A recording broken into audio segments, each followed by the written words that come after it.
Last time, Abigail managed to change David's mind during a massacre.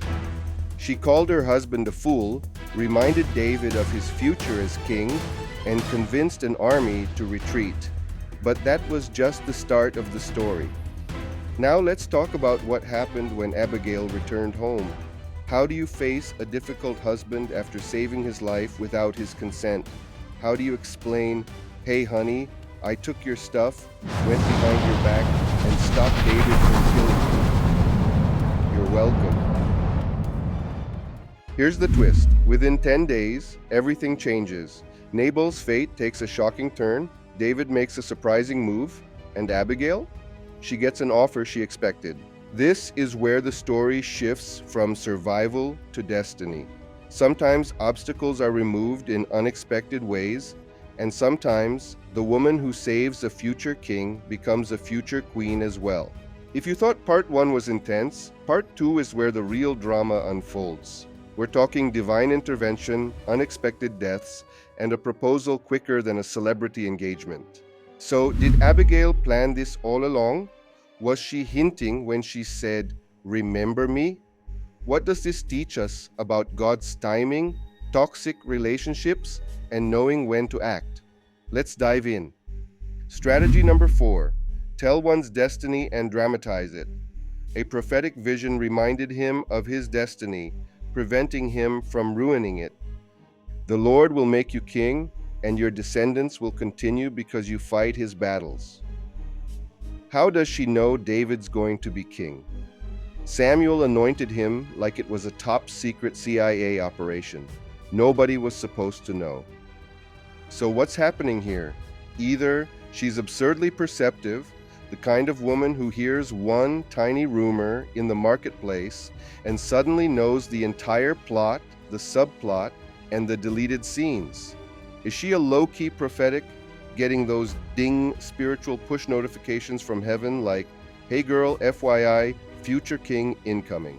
Or she's buttering him up with the confidence of a royal destiny hype woman, cheering, "You got this crown energy, babe. Don't ruin your main character vibes now." Honestly, it's giving all of the above. You're here because you crave the kind of stories most people miss. Ones that make you think, assess what you believe, and examine further the world around you. That's exactly what we deliver. We prioritize accuracy, depth, and a passion for uncovering things that matter and make sense. Be the one who knows stories others don't. We're here to help you become that person. We believe it's already within you, and we're just here to pull that out. But here's the real genius. She grabs David's future like a movie trailer for his destiny and plays it right in front of him so he doesn't wreck the whole plot in the present. She's basically saying, "You're built for the crown. Don't stain it before you even wear it." Modern equivalent? It's like stopping someone from drunk driving by telling them, "Bro, you're gonna be a surgeon one day. Don't let tonight be the plot twist that ruins the whole series."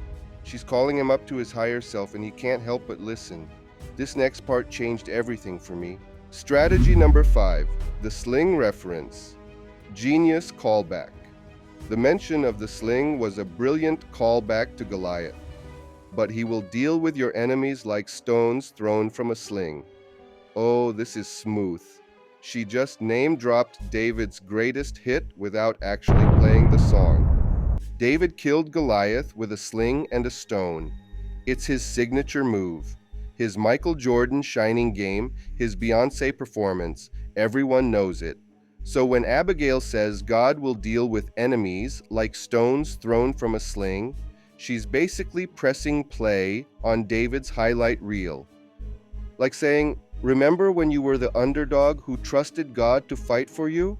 Remember when you let him be your weapon?" That's the David everyone fell in love with. Not this rage monster about to commit a massacre of innocents just because he was insulted. It's like reminding a superhero of their origin story right before they cross the line into villain territory. This is a poetic gut punch wrapped in a compliment. She's both honoring his past and calling out his present without making him defensive.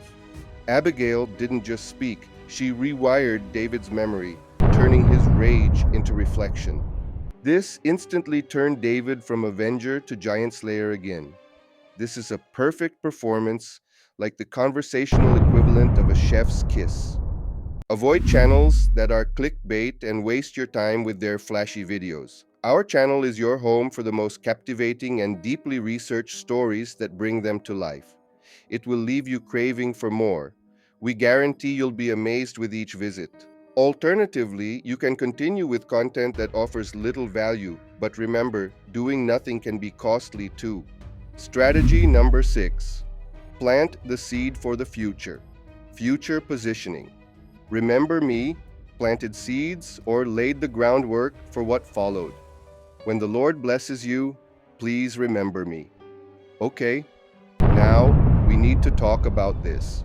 Is Abigail humbly asking for protection, like a traveler seeking shelter from the storm, positioning herself as a future ally, like a tactician or a strategist, a chess player, playing safe for tomorrow, subtly proposing marriage, like the call me maybe interpretation?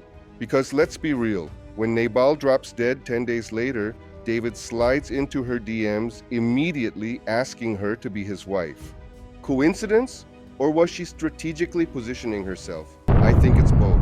Wise as she is, Abigail is playing 4D chess while everyone else is playing checkers. She's genuinely saving her household, genuinely stopping David from sin, also quietly building herself an exit strategy.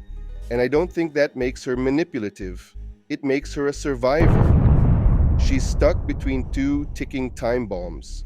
Nabal, abusive, foolish, the human equivalent of a total a-hole sign. David, 400 swords away from annihilation. She's walking a tightrope over a pit of snakes while juggling flaming torches. Amazingly, she lands perfectly.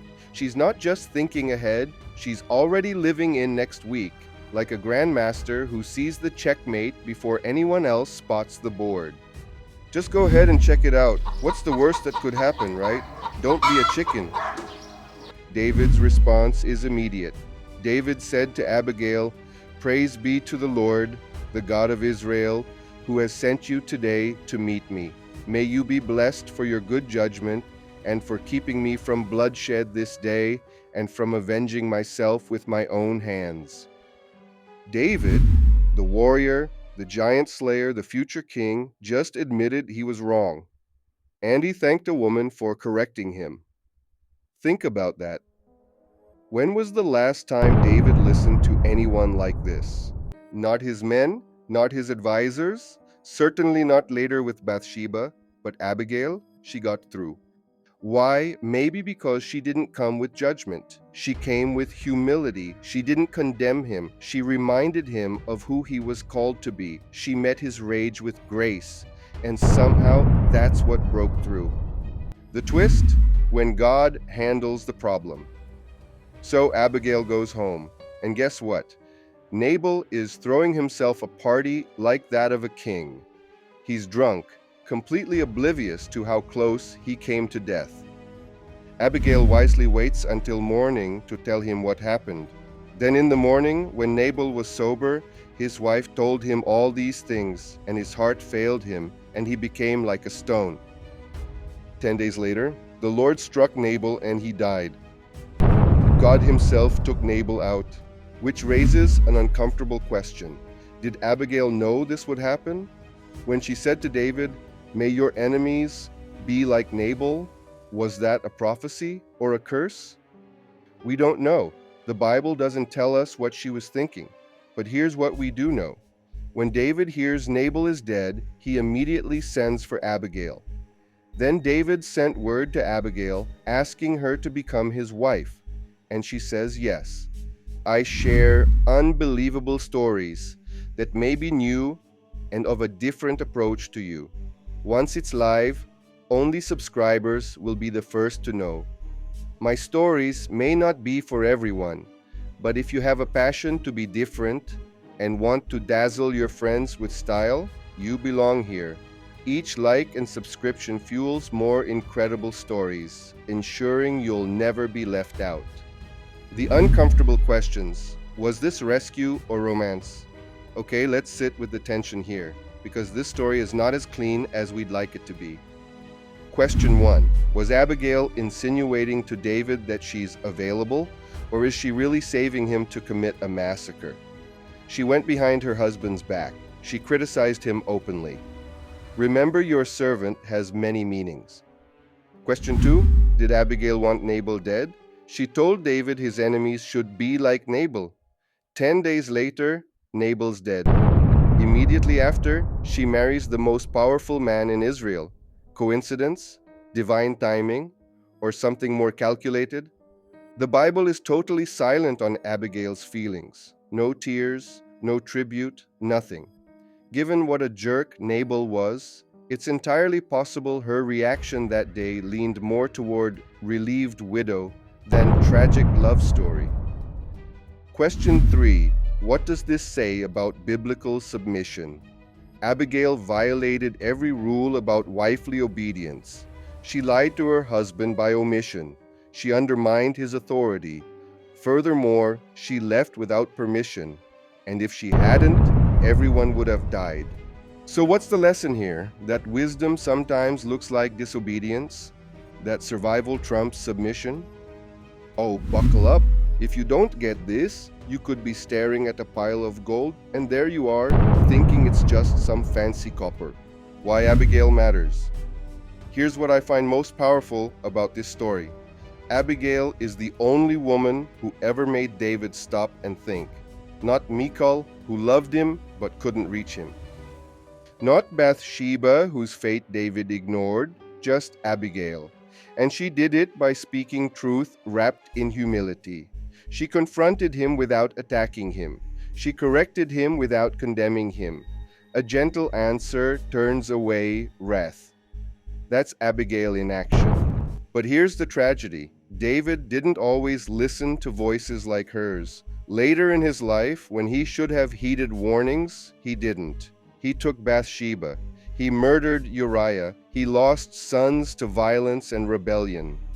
Which makes you wonder, what if David had surrounded himself with more Abigails? People who could speak truth to power without fear? How different would his story have been? The modern question, who's your Abigail?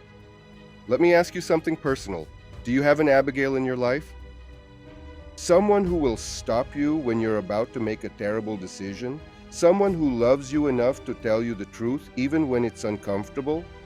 Because here's what this story teaches us. We all need someone who can interrupt our worst impulses. David was about to commit a massacre. Abigail saved him from himself. How many times do we need saving from ourselves? From our anger? From our pride? From decisions we'll regret forever? God sends Abigails into our path. The question is, are we humble enough to listen? Open up your mind and further enrich your understanding of well-researched knowledge, which is the foundation of true wisdom. Remember, it's essential to select content that offers something of value. So what's the takeaway from this wild, complicated, beautiful story? Maybe it's this. Wisdom is more powerful than violence. Intelligence is more valuable than beauty. And sometimes, the people who save us are the ones we least expect. Abigail wasn't a prophet. She wasn't royalty. She was a woman trapped in a toxic marriage, faced with an impossible situation, and she chose courage. She chose wisdom. She chose to speak life into a man about to stain his name. David says to her, "Blessed be your good judgment, and blessed be you, who have kept me today from bloodshed and from avenging myself with my own hands." Abigail saved David from becoming a murderer. She saved his destiny. She saved his calling. And in doing so, she saved herself. The Bible reminds us, strength and honor are her clothing. She opens her mouth with wisdom. That's Abigail. And that can be us too, if we dare to speak truth when it matters most. Thanks for watching. If this story challenged you, hit that like button and subscribe for more deep dives into the Bible's most complex and compelling characters. See you next time.